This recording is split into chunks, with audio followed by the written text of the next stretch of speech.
the news stories about what Meghan wanted and what Meghan required, etc., earlier this year, particularly in the very heart of spring, and as it was building towards His Majesty the King, King Charles III's coronation.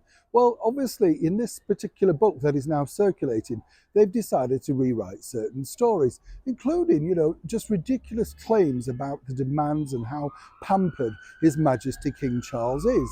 You see, there's always a story going round about how King Charles requires to have his toothpaste squeezed for him on his toothbrush. That story literally comes from the fact way back in the 90s when he broke his arm in a polo accident, and simply at that point for a short period, yes, the person looking after him had to squeeze the toothpaste on the tube.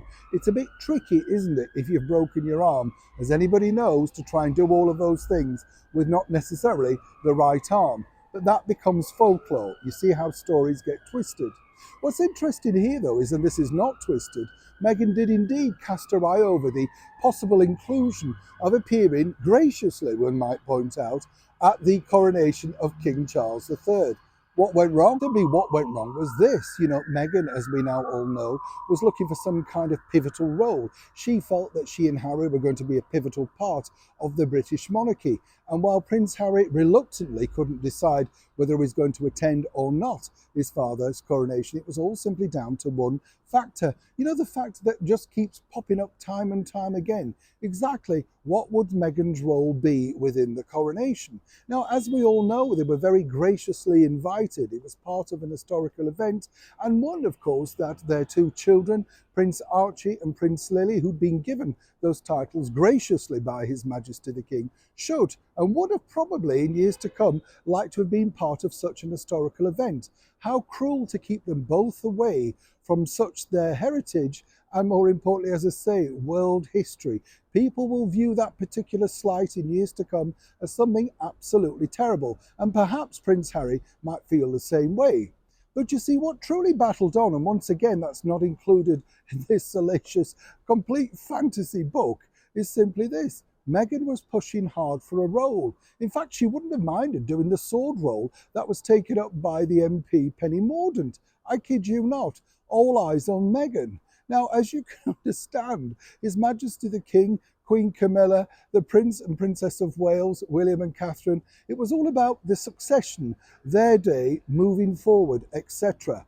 And one can imagine just the debacle and difficulties that the courtiers at such a stressful time, let's not forget this was the first time in 70 years that we'd undertaken such an historical event, wanted to get it right.